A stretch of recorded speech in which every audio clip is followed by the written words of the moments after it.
Yesterday, the MTA released their long-awaited 20 years needs assessment, which is basically the MTA's wish list on what they want to do, but they don't have the money for.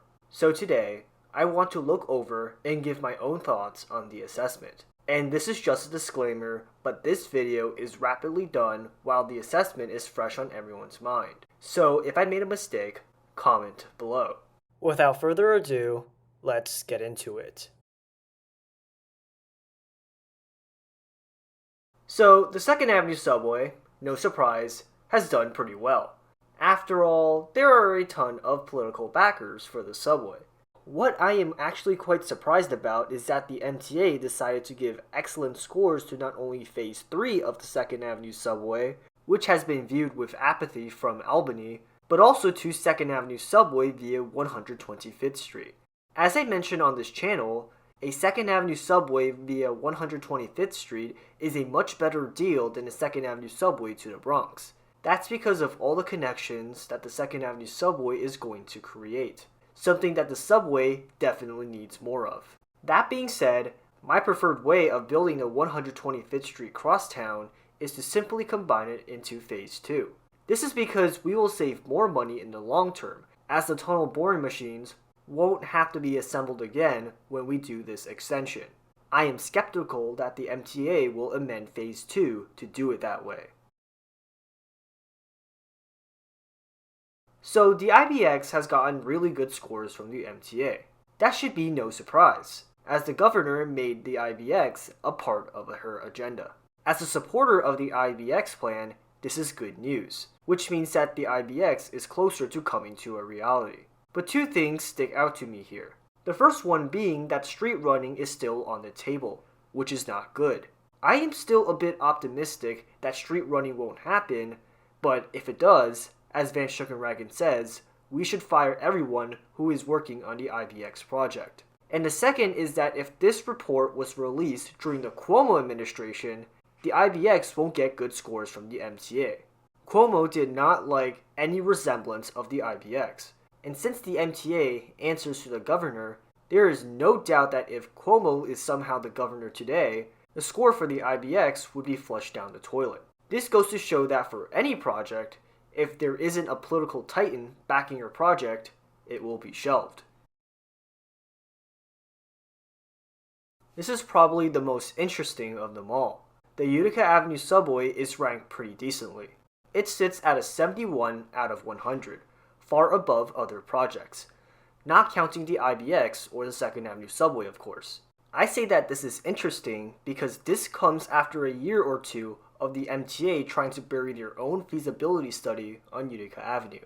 Anyway, Utica getting a somewhat good score is no surprise, as Utica is a dense corridor and features the B46 select bus service, the third most used bus route in the city, and by far the most used bus route in Brooklyn. So it should be a cause of celebration that the MTA acknowledges that a subway would be better. Am I right? Well, I kinda lied. The subway option was one of the options of improving Utica Avenue service, with the other two being a busway and a busway plus half a Utica Avenue subway. And yeah, the busway scored much higher, which is infuriating. Like the B46 serves a very conservative 46,000 riders per day. And there are train lines of similar length that sees fewer than what Utica sees. So when the MTA says, oh, a bus would be better, like, come on man. Sure, bus lanes are just paint and reconfiguring traffic lights, but buses are not trains. Trains are much higher capacity and are free from traffic, and therefore are able to move faster than buses. A simple branch of the Eastern Parkway line would do wonders for this level of ridership. And this gets me to my second point, the Utica Avenue subway. You see, the Utica Avenue subway costs a lot because it is proposed to be a full subway. But that is simply infeasible because of a high water table in the area. This means that a subway would need to be insanely deep and to be waterproofed, which drives up the cost and decreases the overall score. An elevated south of Kings Highway would be much better. And before I hear NIMBY in the comments, elevated trains are going to be built on the IBX, and I hear nothing about NIMBY for that. And modern elevateds are much less disruptive than the Ls that we know today. Anyway, if we factor in elevateds, the cost suddenly becomes a lot cheaper and doable. Unfortunately, since elevateds are unpopular, based on old misconceptions, this will just get kicked down the road. Until we have a strong political titan that won't take no for an answer, Utica Avenue is just going to be entertained and get kicked down the road. Oh boy, where do I begin here? Basically, if you don't know what Queenslink is, please go watch it here. But anyways, the MTA gave Queenslink a 56 out of 100, and at the same time reduced the ridership down to 39,000. However, they also reduced the cost down to $5.9 billion. Anyway, this is just a bunch of lies. Queenslink is not going to cost $5.9 billion, but rather $3.4 billion. That is according to an independent study by Transportation Economics and Management Systems. Next, by reading these statements, it is pretty clear that the MTA is biased towards Queensway. Compete with a new linear park? Seriously? We are still talking about that Walmart Highline when Woodhaven Boulevard is packed to the brim of commuters and when Queenslink gives both parks and trains? And what is up with that 0% for regional accessibility? Queenslink literally gives a north-south connection, which is huge for the 160,000 people who have to take the Van Wyck Expressway and the 50,000 commuters that take Woodhaven Boulevard. Finally, if I am using the MTA's own reasoning for ranking the 2nd Avenue subway via 125th Street pretty highly, Queenslink would also be up there. After all, just like the 2nd Avenue subway via 125th Street, Queenslink gives a ton of connections between the east-west subway lines in Queens, but unlike the 2nd Avenue subway via 125th Street, also boosts capacity to both the Queens Boulevard line and to the Rockways. Anyway, the MTA's bias towards Queensway is full on display here. And I know that this will turbocharge the Queensway argument, and they will use it to say, see? Too expensive! Well, buckle up, because I know that Queenslink is going to continue fighting the good fight. So if you guys know, we advocate for the 7 train project as well. So it is quite funny to see that the LIRR Elmhurst Station ranks pretty low. Like, what? Anyway, the common argument that I see against Elmhurst Station is, oh, there is an existing subway station called Elmhurst Avenue. Yeah, that only helps when your destination is either Jamaica or Manhattan. By building Elmhurst Station, one can now have access to the entirety of northeastern Queens.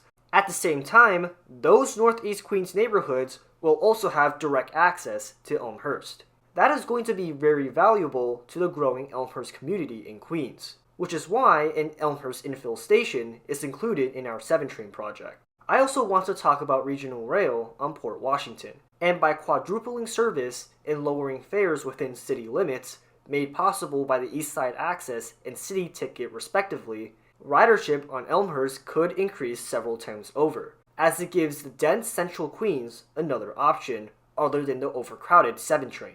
I think then Elmhurst Station will not be optional. It will be a necessity to decongest the 7 train and the Queens Boulevard line. This is possibly the most surprising of them all. The MTA put a 17 out of 100 for a 3 train extension down Gateway Mall or Flatlands Avenue, and slapped a pretty high price tag for that. This extension should not be in the billions range. It is less than 1 mile in new tracks, yet you're telling me that it costs $1.8 billion for an elevated structure? I don't believe it. And yes, I believe that Spring Creek should have rapid transit access as there are multiple dense developments in the neighborhood. However, I think that for the time being, the 3 train should be extended down to Linden Boulevard, with a station on top of the Livonia Yard. This quick extension is relatively cheap and fast, and will put Spring Creek within walking distance of the 3 train, instead of a 20+ minute walk away at New Lots Avenue.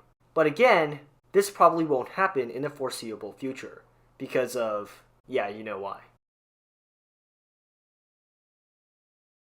There are a bunch of other transit projects, but this video is meant to be a fast response to the projects that mean a lot to me. So what did we learn from the 20 years needs assessment? It's pretty simple. The MTA should not be pursuing any new subway extensions. The city should step up and fund those much needed subway extensions. We have a broken system when it comes to construction, where the MTA has to take on new debt just to build new subway extensions. And then when the new subways provide new tax revenue, the city pockets all that money. That is definitely not fair. And then we wonder why the MTA is not interested in doing new subway extensions. Another thing that we learned, or rather confirmed, is that the MTA is not interested in getting costs down.